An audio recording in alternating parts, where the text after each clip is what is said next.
Labas! Šią savaitę dvi istorijos iš dangaus. Pirma, kad praėjus daugiau nei 100 mečių mes pagaliau pradedam įgyvendinti Nikolos Teslos svajonę – perduoti energiją be laidų. Ir antra, šį savaitgalį, tai yra šeštadienį, prie pat Žemės praskries didelio dydžio asteroidas, prilygstantis dangoraižiui. Ir tą galėsit stebėti netgi su savo žiūronais. Aš esu daktarė Mažena Mackoit-Sinkevičienė, čia yra trumpa fizikos paskaita, mes pradedam. DARPA pasiekė pasaulio rekordą energijos perdavimo srityje.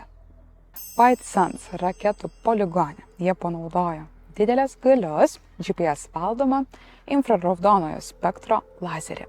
Jis buvo itin tiksliai sukalibruotas tam, kad praeitų pro itin tankų atmosferos sluoksnį ir kad tas nukreipimas būtų ko įmanoma mažesnis.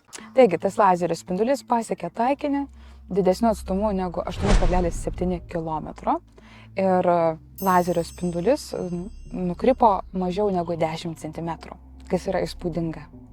Priėmimo pusėje buvo didelis parabolinis veidrodis. Jis surinko lazerio spindulį ir paskirstė jį per fotovoltinių elementų tinklą, kuris buvo pritaikytas konkrečiam, būtent šiam bangos ilgiui. Šie elementai pavertė spindulį elektra ir tam nereikėjo jokių elektros laidų. Tyrėjai naudojo 2 sufokusuotus lazerius ir vos per 30 sekundžių jie perdavė daugiau negu 1 megadžiaulę energijos. Tyrėjai, norėdami parodyti, kokia ta apčiuopiama energija, dalį sėkmingai perduotos energijos nukreipė į orkaitę ir pagamino spragėsius. Bet prieš pradėdama kalbėti apie artėjantį asteroidą, paminėsiu dar ir Europą, nes Europoje Suomija irgi perdavė energiją be jokių fizinių laidų.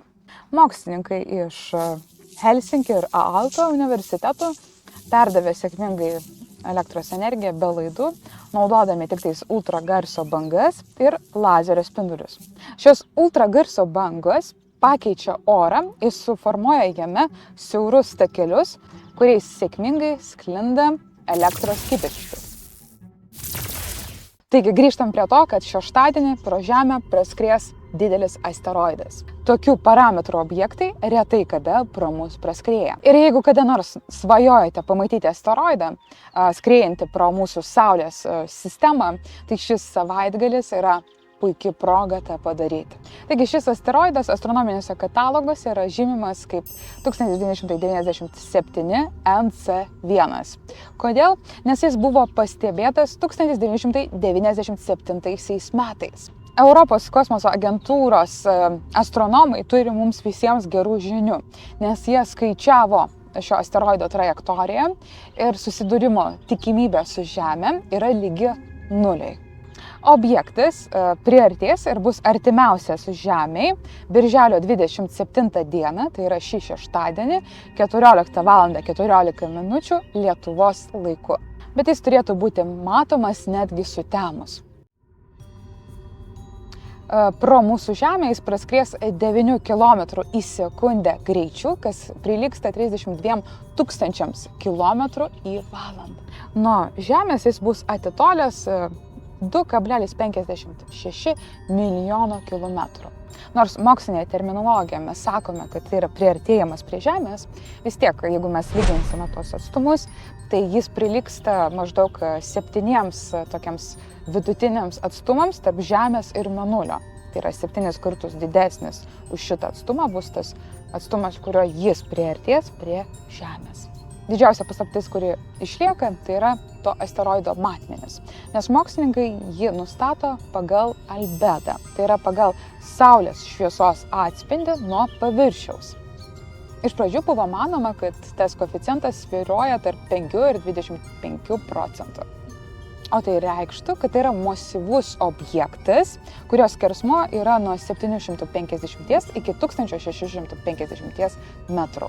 Tačiau naujausios analizės rodo kiek didesnį albedą, kuris siekia net 60 procentų. Tai reikštų, kad asteroido paviršius itin intensyviai atspindi Saulės šviesą ir jo matmenys iš tikrųjų turėtų būti gerokai mažesni. Kaip ir kada reikėtų ruoštis jo stebėjimui? Apie tai daugiau informacijos yra ESA oficialioje svetainėje. Jie pažymė, kad panašių parametrų objektai pro mūsų planetą praskrenda gana retai. Vidutiniškai tas vyksta kartą per kelerius metus. Dėl to šio šeštadienio praskriejimas yra unikali galimybė naktinio dangaus entuziastams. Norint pastebėti šį praskriejantį asteroidą, nereikia jokios specialios įrangos. Tam pakaks nedidelio mėgėjiško teleskopo arba didelio didinimo žiūronų. Tai jis netrodys per žiūronus ar per teleskopą kaip skriejanti ryški žvaigždė. Per teleskopą jis bus matomas tik kaip blankus šviesos taškas, kuris lėtai judės. Taigi, šiandien mes girdėjome apie mūsų žmonijos siekį įgyvendinti Nikolos Teslos svajonę ir apie artėjantį, praskriejantį asteroidą, kurį stebėsite šį šeštadienį. Manau, šiam kartui tikrai pakanka, tai būtų tiek. Iki kito susitikimo per trumpą fizikos paskaitą. Ačiū. Iki.